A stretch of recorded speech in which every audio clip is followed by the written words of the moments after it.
right, welcome into It's Not Just Talking. We have a fascinating episode today because I live on Podmatch. I spend a lot of time there, and I got a request from Kurt, who's joining me first off. So hello, Kurt. Thank you for joining me on the show today. Hey, it's good to be with you. Thanks for having me.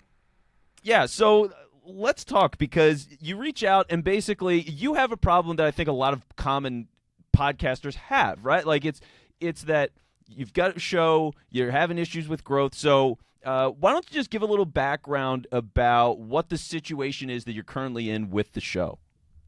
Yeah, so one of my friends and I, we launched a coaching practice, a leadership coaching practice about a year and a half ago. And one of the things we wanted to do was start a podcast so that we could sort of get our voice and our philosophy and sort of a non-scary introduction to who we are as people out into the world, into the hands of our potential clients. And really what we were trying to go for is we like to talk, and we were really just trying to let people behind the curtain a little bit and just see who we are.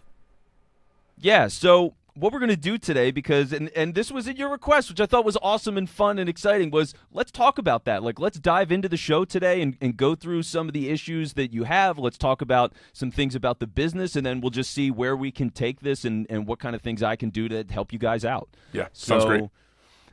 So let's start at the beginning. I mean, you mentioned the kinds of customers that you're trying to build a relationship with. So who is your customer? Yeah, our customer is a leader, probably from like 30 to 55, someone who leads people, most likely in a traditional sense of leading people. I mean, I think we would say everybody leads something, but I think our market is probably someone leading in a traditional sense, leading in an employment arena or in a nonprofit position, something like that. But really, we are marketing to people who feel limited in their growth, who feel like they've sort of been stunted, and may not know how to take the next step in their own leadership growth. Okay. So that's interesting because typically when I hear this kind of conversation, because I have two leadership coaches that I work with currently, actually. So I usually hear about it from different sides. One is the managers and like the burnout aspect of all of that. So the emotional stress and everything, managing people, the difficulties of dealing with people.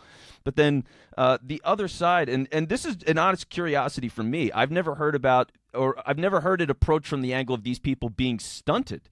So can you tell me a little bit more just to understand of like managers, executives, and how they might feel stunted and what that looks like? Yep. So we would say that that my leadership, your leadership, is limited by our own self-awareness and our own ability to show up in boardrooms or show up in meetings or show up in difficult conversations well. That if I'm going to go into those spaces and I'm going to be triggered and stirred up and reactive, that will limit my ability to lead the people that I lead.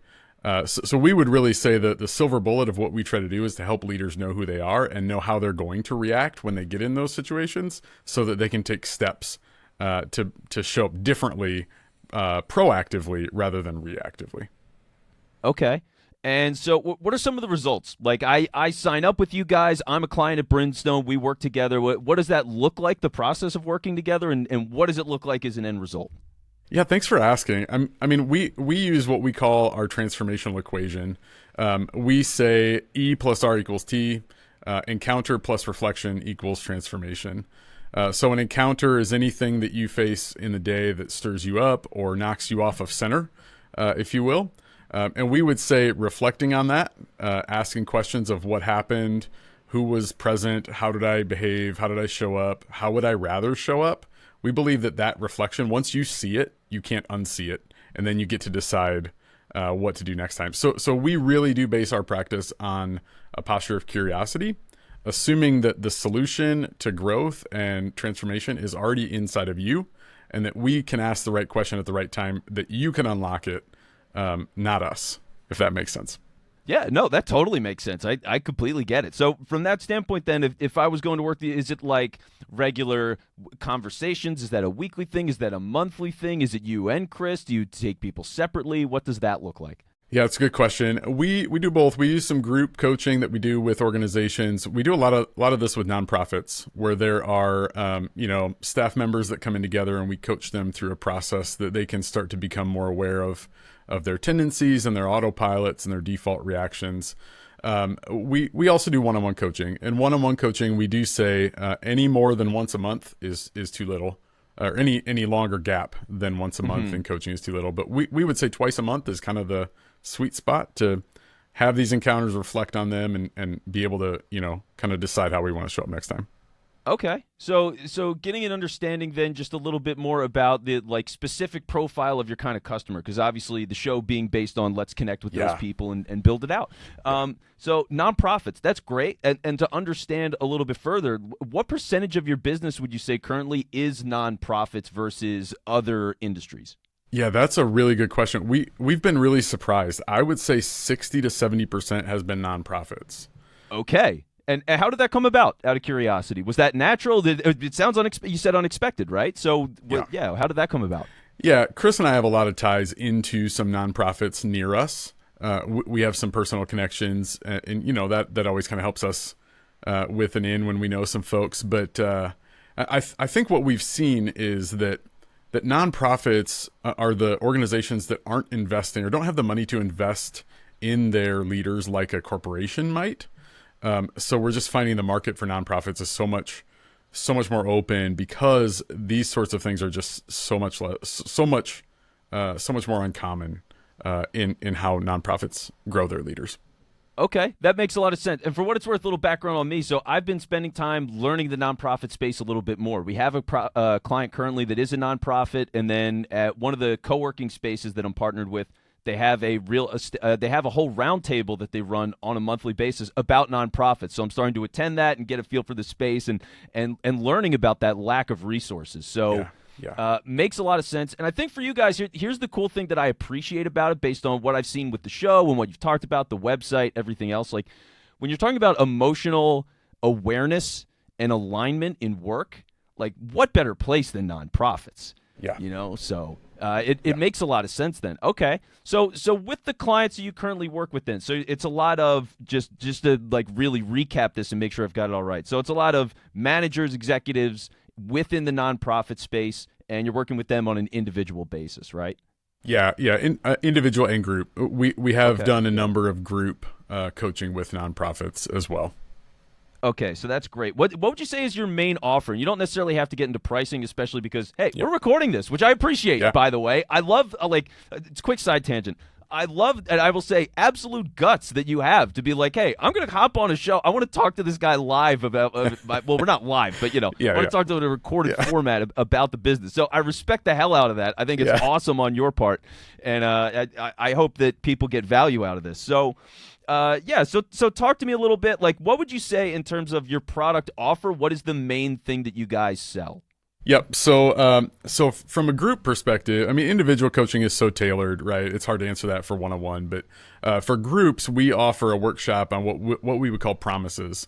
The real short story about this is we would say in our first formation, you and I made promises to ourselves that we would stay safe, we would not be embarrassed, we would not fail, we would not be seen as dumb. We make those promises to ourselves. We call those protective promises, and we don't know we're doing it, and we carry those into adulthood, and those impact how we show up, right? Those really color all of our responses. So then that's the first part of the workshop, identifying those. Second part of the workshop is replacing those with what we call purposeful promises that sort of keeps us from defaulting into those old ways of being. And then we end the workshop with what we call preferred promises, which is how do we want to go forward? What are we gonna do now that we can set those old promises aside? Yeah. Okay. So interesting. So then in that case, and just to take it a step further, are there times then where you might run a workshop and then it turns into some individual one-on-one clients? Yeah. Okay. Yeah. We actually hope that. Yeah, that makes a lot of sense. So then from the standpoint of getting the workshops, how do you guys typically get in the door to run a workshop? Well, right now, early in our business, it's a lot of pounding on doors. It's a lot of just, making contacts with people we know and just trying to find, I think we started looking for pain points that sort of traditional sales mindset. That just has not worked. So I think what we're trying to do, we really are trying to establish ourselves as thought experts around how people show up in work and how people respond when they feel threatened or triggered. But most of it right now is just boots on the ground, pounding on doors. Yeah. Okay. So yeah, people within your network, like you said, you know all these people in the nonprofit space. You've had experiences with them. You keep it moving, and obviously it's going well because you have so many people in this space that it's a large part of your business. So that's great.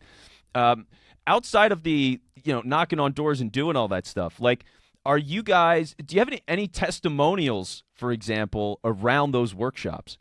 Yeah, we do. We work with a really great marketing team who is really great at telling us which testimonials to capture. Okay, good. And I'll be honest, I don't know them off the top of my head, but they would be on the website. I think what we hear time and time again is that people don't know what they don't know, and that this work is really helpful to sort of illuminate things that people don't even know are there. And that was our experience, Chris and I's experience decades ago, right? Like, oh, there's things happening we're unaware of. And there's just some power in recognizing things for the first time. Yeah, 100%. So let's do this then, because now I feel like I've got a good understanding of what the business is, how you guys operate, main clients, all that kind of stuff. So let's move on a little bit and talk about the show itself and the growth aspect, right? Because I know that's really the frustration. So talk to me a little bit, and just for the listeners as well, like what has your journey been so far getting the show started? What are some of the growth things that you've tried, and where are you basically with the show now? Yeah.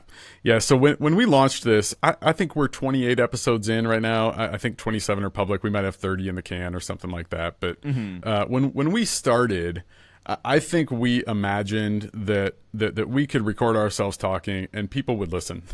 Like, I think we naively imagined, like, we have something to share and the world will want to know what we have to share. I listen to a ton of podcasts. I think we went in thinking, well, of course, we're going to put this out in the world and someone's going to find it. That was not the case. We started very, very small. I mean, we did...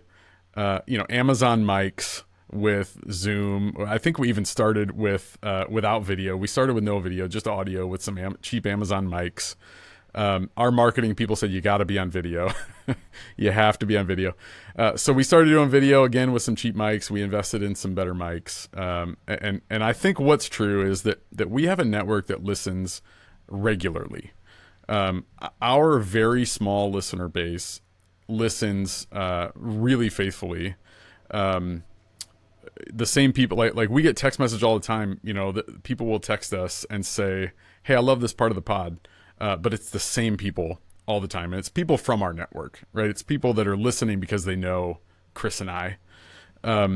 We intentionally started to put some work to get outside of that network. We started to advertise with Meta and Google. And honestly have seen we've seen no increase in listenership or followers. Yeah. Okay. So let me ask you this: for the regulars that do text you, I mean, sure they know you and they know Chris, but when it comes to like their profile, basically, who are these people? Are they in the nonprofit space, out of the nonprofit space? What do those numbers look like? What's the background there? Yeah, the listenership matches what I just told you. It's a little different. Like we have a little college here in the town that I live in, and some of those folks, we would call that a nonprofit. Some of those leaders and faculty listen pretty regularly.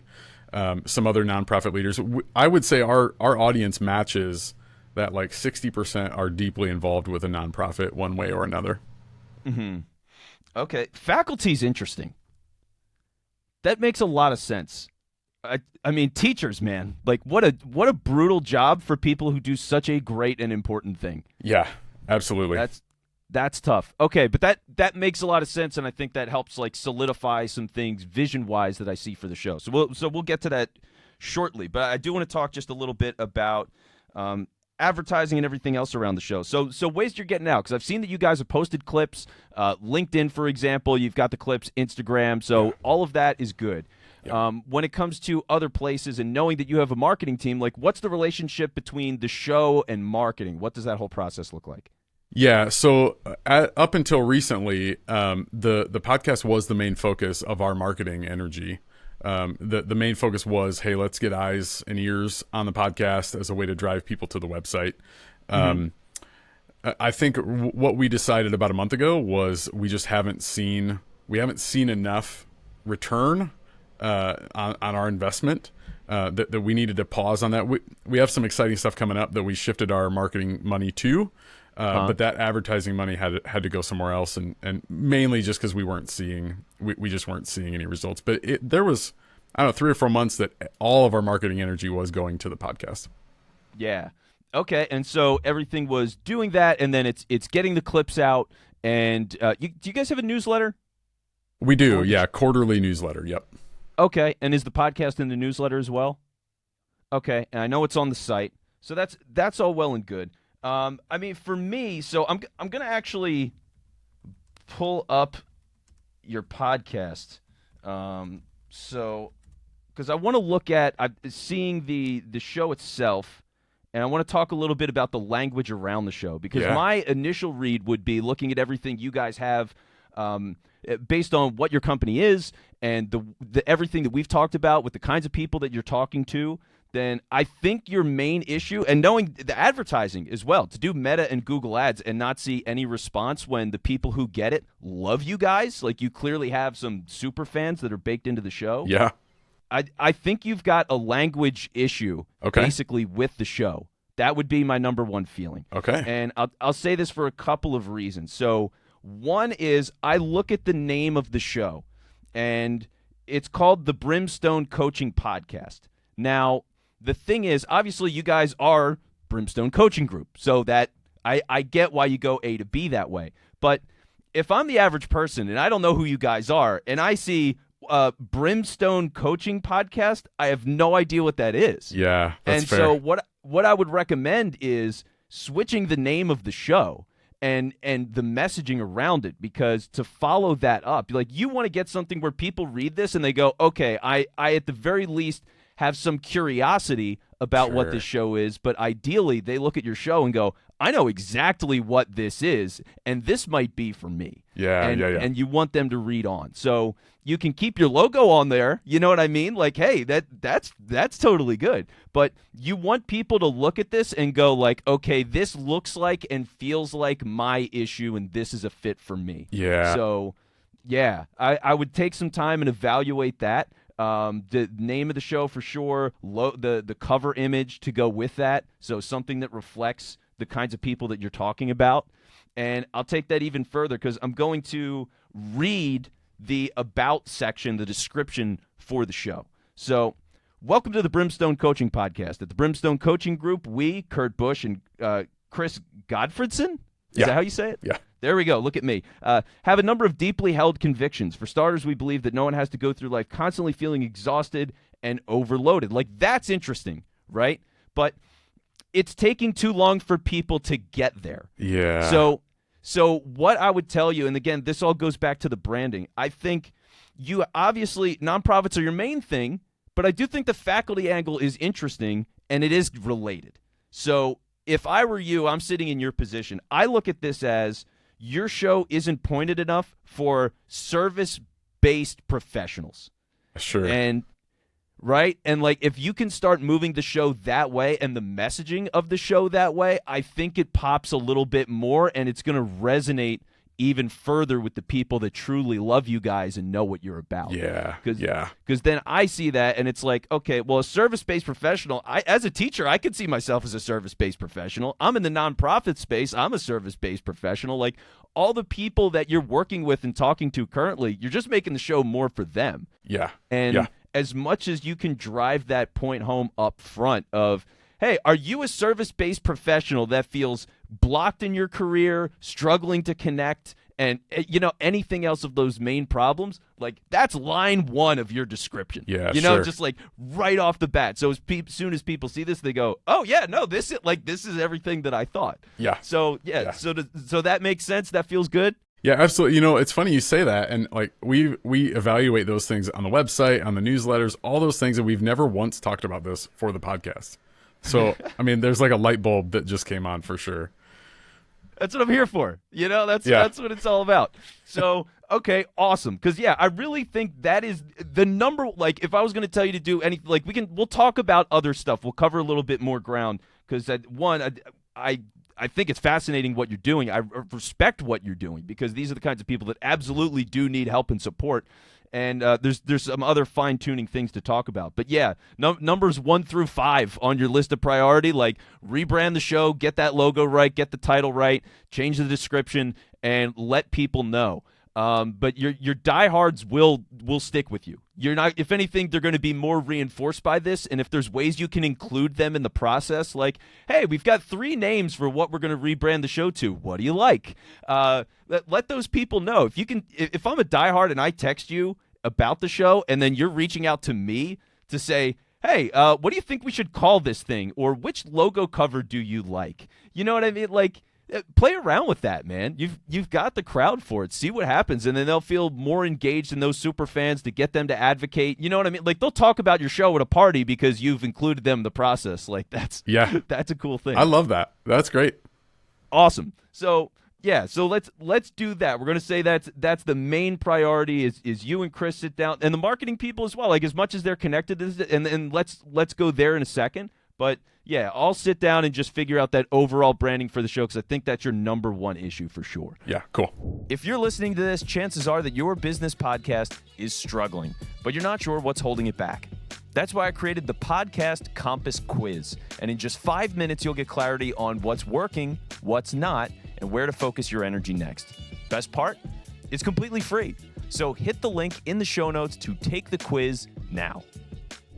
Let's talk about a little bit more with the marketing team, because if they're what is the plan going forward for that? Like, what are some of the things that they're going to be focusing on for you? Yeah, well, so this is the shift, right? We have a book coming out July 1st. So we are in full book launch mode with our marketing folks. And I think there's probably a question in there of how to connect the podcast to that, or how to use the podcast. Maybe that's a different conversation, but no, there's plenty to talk about there. I'm going to note that. Okay. So most of our marketing attention is going to be for the next 2 months on book launch stuff. Okay. I know you mentioned before, because you took the Compass quiz that I referenced that everybody should take when they're looking to grow their podcast and find what their issues are. So you took the podcast quiz, and one of the things that you mentioned, so one, you're doing a lot of the work yourself when it comes to editing the show, and two is that you guest on shows. So let's talk a little bit. Where does podcast guesting fit in this ecosystem for you right now as you're getting ready to promote the book and just generally in your day-to-day? Yeah, I do. I mean, you mentioned Podmatch. I spend a lot of time on Podmatch. I do spend a lot of time on other people's podcasts. Primarily, I use that opportunity to talk about that transformational equation. Maybe I'd be open to hear this. I never really know the etiquette of going on someone else's podcast and saying, hey, come listen to my podcast. So I think there's probably been some questions I don't know how to answer in that space, to where I probably err on the side of just plugging our business, not our podcast. Yeah, and see, it's totally okay to plug your podcast, right? That's why you're there. Yeah, and fair. Everybody who brings a guest on totally understands that, or they should understand that. Otherwise, they're a bad host, and what are they doing? Like, because everybody has a show to promote. Yeah. So, you should absolutely be promoting your show as you're on. And beyond that, I mean, when it comes to like everything that you're doing, when you have all this branding solidified, it's going to be so much easier to say. So, hey, listen to this show. It's for service-based professionals that are struggling with A, B, and C. Yeah. So make sure you check it out. It's on all the platforms, and you really hammer everything home, because that's going to give that connection as much as you're spending 30 minutes, an hour, whatever it might be, talking about the book. Everything you're doing is then reinforced there, and so that's your advantage. And I'll go on like a little bit of a tangent here, but one of the common misconceptions that people have is by having a guest on their show, that guest is going to bring in their audience. And that's really not true. Yeah. So the biggest thing, and you guys, by the way, do you and Chris together, and that's like every episode, it looks like. So yeah, we've tried. You know what? We tried that, actually. Like we have some friends who are pretty well-known authors, and we had them on and saw, like, we thought for sure, like, this is our ticket, you know? and I don't think we got one listen or one follow that we didn't already have. That's how it goes. Guests do not bring their following to your show. So it's not how it works. It's not what happens. But here is the value. When you're a guest, you're getting all of the benefits that you thought you would get from having a guest. Sure. Because here's what happens. You're going on another show that has a dedicated audience. They have no idea who you are. And now you've been able to introduce yourself to them. So by being able to do that now, they go, oh, Kurt knows his stuff. He's hitting on my problems. This is great. Like I need more of this guy. So I am going to follow that podcast. And you're talking to a podcast audience. They listen to shows already. So that's where the conversion comes. Like if you're talking about any way of getting people to actually download the show and be a regular listener, it's not social media. It's not through your newsletter and converting. Like some of those, sure, those people occasionally come through. But the overwhelming majority is you're going on other podcasts, you're talking about your podcast, they hear about it, they listen to podcasts, they find your podcast. Okay. So that's great. Yeah. So promote the show. But you're doing the right thing by being in these places. So that's all well and good. And I guess when it comes to the book, what is the book about? Yeah, so the book is largely just a picture of what I just shared with you about the promises and the transformational equation, kind of using our stories and stories from our clients to sort of illustrate what transformation can look like, right? It's largely based on here's this leader who had this problem, and here's what wholeness can look like. Here's what authenticity can look like. So it's basically a high level of everything I just said to you. Yeah, that's perfect. Okay, and that's what it should be, right? So that's the thing. I think you are so close with all of this because you guys have alignment, and you guys are the stars of your show. So that's the biggest thing, which is why I think, again, like branding is the number one thing of just the messaging of this up on the top level. Because I would be curious as well. There's some things to say about retention, so we'll talk about that a little bit too, but from the idea of you're talking about the book, which is relevant to the business, and your podcast is about the same thing, like 100%. So that's great, and you're doing all the right promotional things. Now, when it comes to guests, though, so there are some things to be said for bringing people on strategically. So authors, I mean, sure, but think about it this way, right? Knowing that your main clients tend to be people in the educational space and the nonprofit space, that's where you want to go. Like you're selling workshops, man. You're selling one-on-ones to these service-based people. So you want people that are in those networks. Yeah. And that should be the goal. So as much as you've got, I mean, think about this, right? For any place that's a nonprofit that you've run a workshop and you have a good relationship with, ask them to come on the show. Like don't always, because people being on the guest circuit and doing things like Podmatch, we tend to only take people from Podmatch, right? Yeah. But you and the specific people in your network are where the value truly lies. So I'm not getting that conversation anywhere else. They're not hopping on other shows. They don't have the chemistry with you. You know what I mean? So you get that opportunity to showcase that. And by getting somebody or different people that have been in the workshops, essentially graduated your program, things like that, to get them on and have them talk about the experience. I mean, one, great conversation, right? Like completely in the wheelhouse in every single way. These people love you guys. They're super motivated to hype you up. And you're getting the kinds of quotes that you need. Testimonials continue to keep rolling in, all that kind of stuff. Those people will also probably actually share the show, which most guests do not. Right. So you'll get an actual enthusiastic endorsement. And so not that I expect a major return from that either, but it's helpful. And at the very least, network awareness, right? Somebody in your network is alerting their network, which is an extension of the kinds of people that you want to build relationships with. So that all ties together. Like so start thinking about those people. That would be like we'll say number 6, right? Because it's not 5. We're talking about just but beyond that, start thinking about guests that are, people that you've had good relationships, had success with, and they're in that lane where they can be your customer, have been your customer, and have relationships with people who could be your customer. Because as long as you're bringing those conversations to light, the better odds you've got of growing this thing. So yeah, that's so good. I mean, that is such a mental shift. I mean, I think we imagined high leverage guests. Like that's the ticket. Like if we can look credible, if we can have a big name, that's going to do something. And I think it's such a shift to say, find a guest who is our target audience. That's really great. Awesome. Yeah, because the big thing, everybody gets attracted by big guests, but that's not what the show is, right? You're doing a show to grow your business. Yeah. So who cares? Like I don't know. I could have Taylor Swift on my show. It's not going to help me. Like not necessarily. I don't know. Maybe she'll get me a record deal. I've got a beautiful voice. Taylor Swift, please sign me. But you do have a great voice, by the way. Thank you. 10 years in radio and just generally not shutting up. So it all comes together.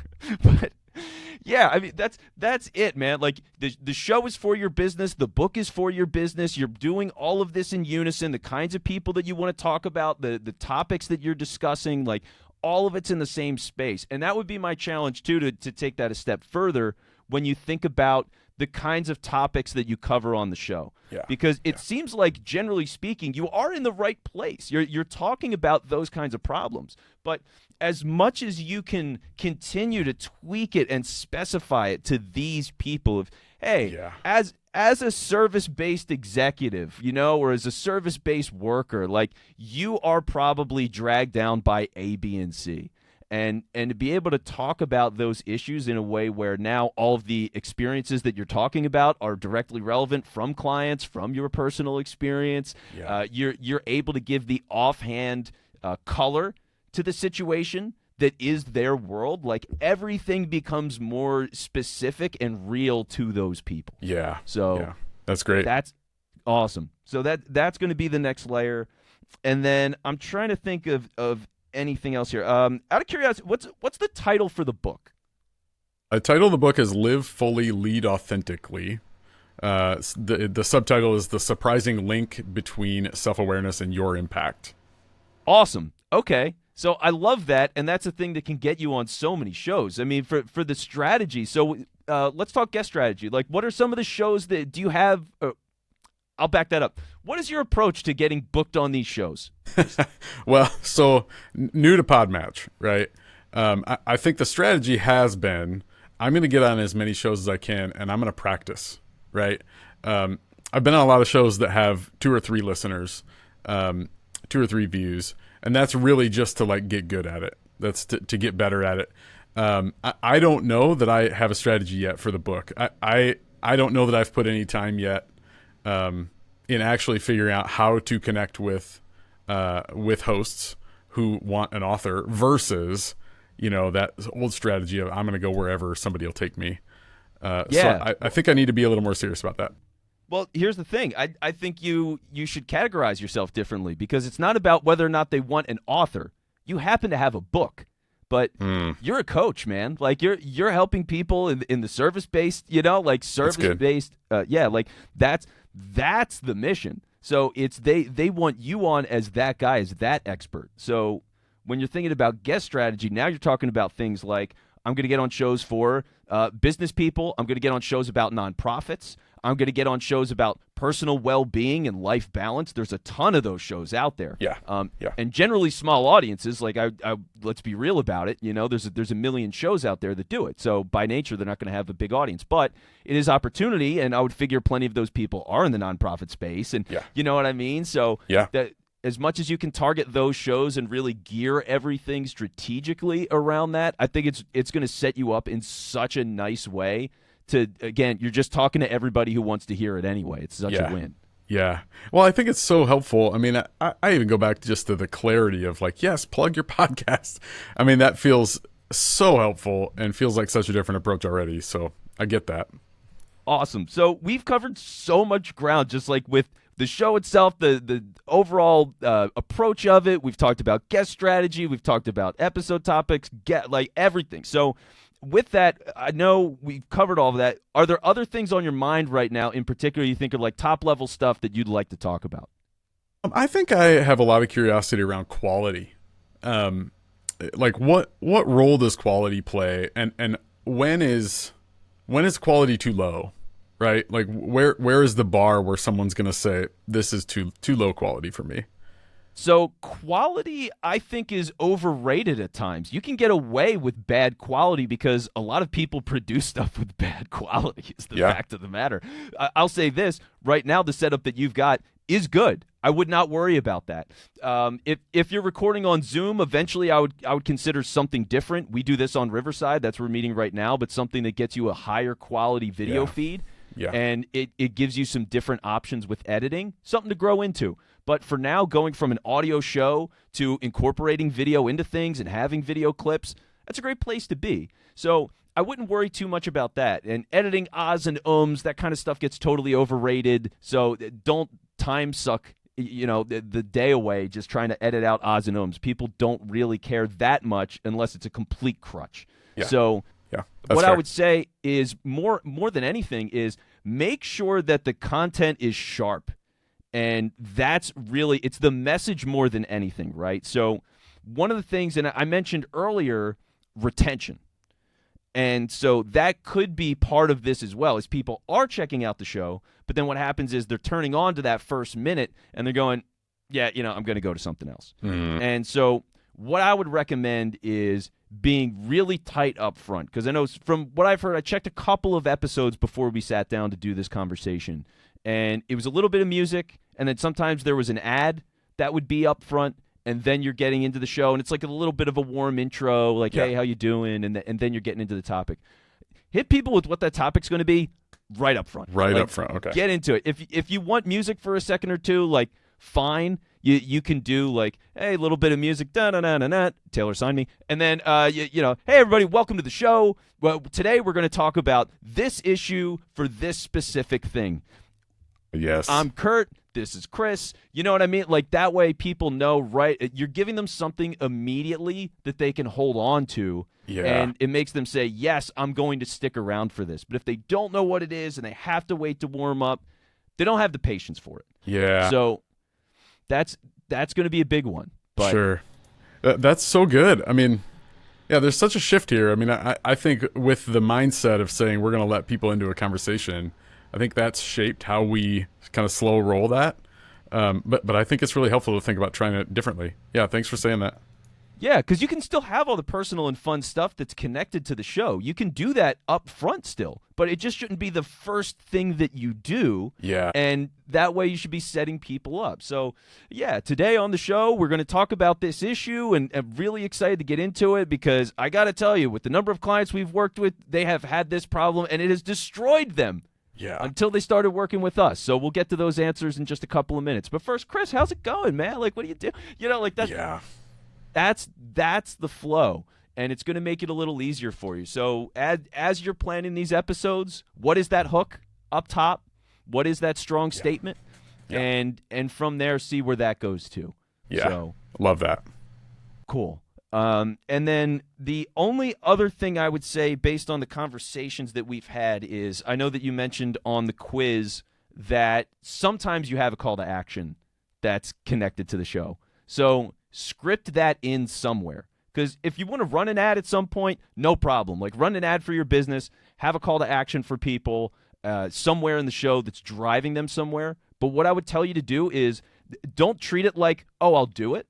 Just write it in. Like, it is a part of the show. When you plan this out, there's a set time that you've decided, okay, this is when we're doing that read.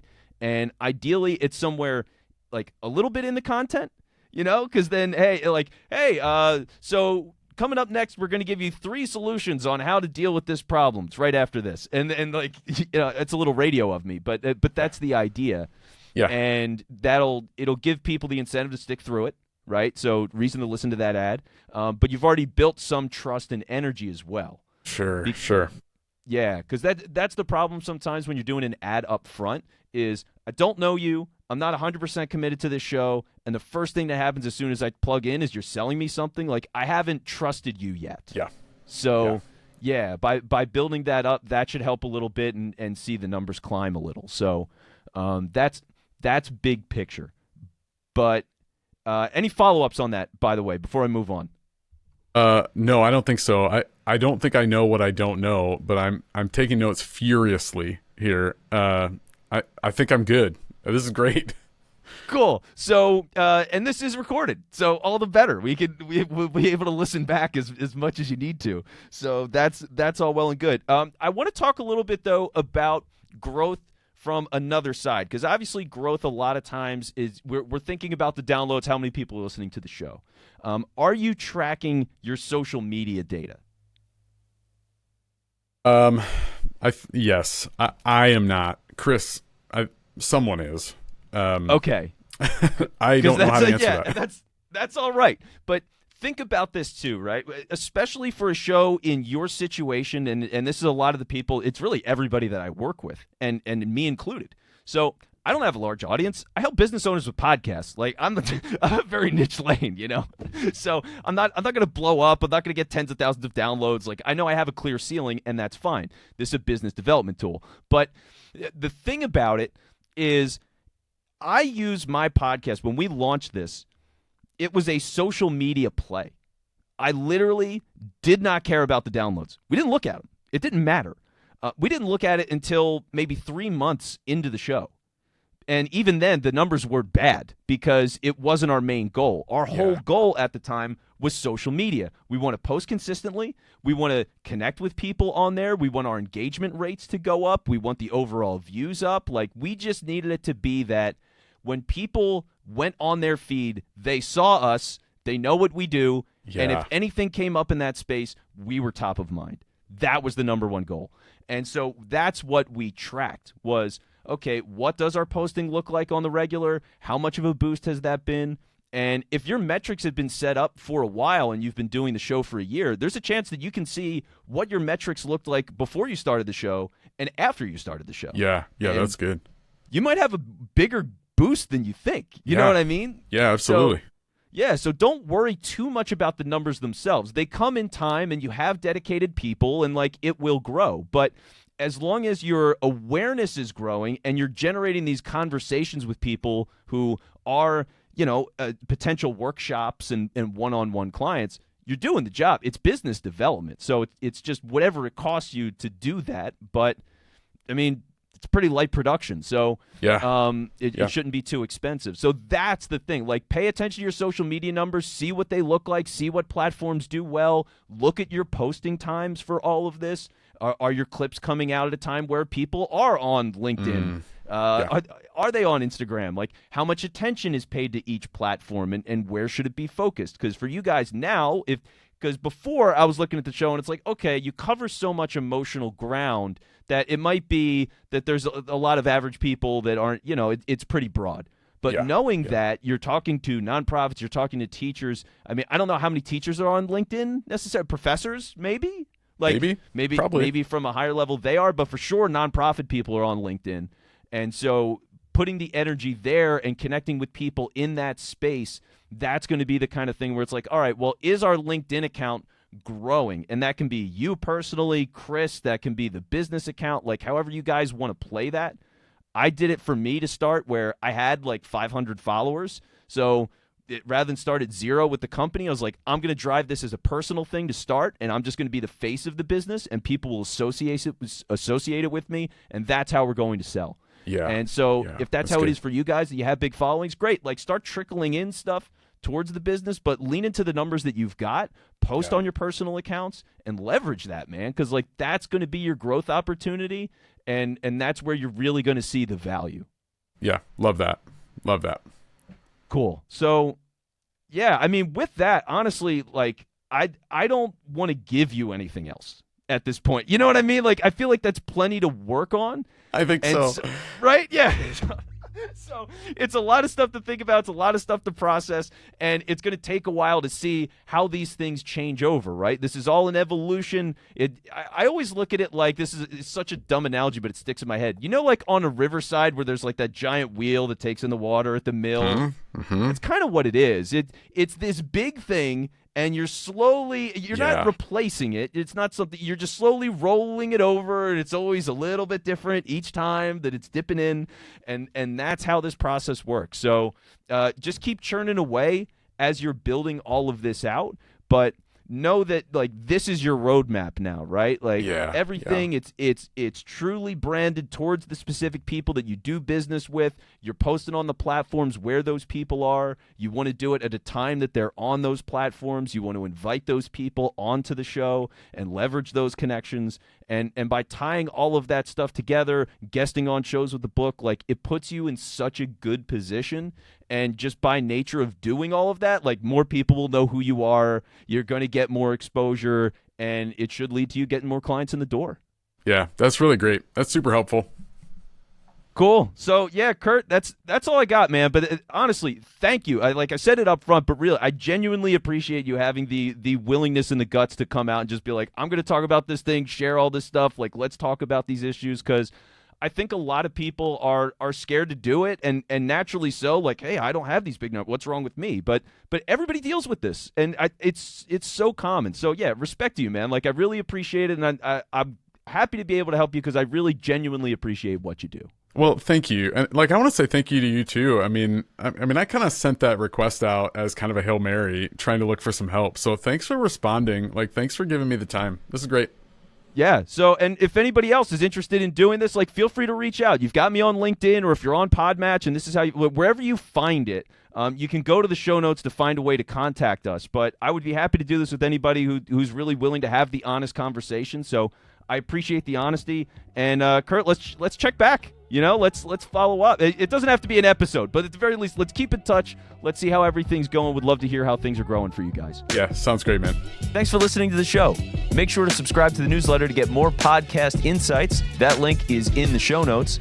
And if you're feeling stuck with your podcast, let's figure it out together. Book a free 10-minute chat with me. The link to do that is also in the show notes. Talk to you next week.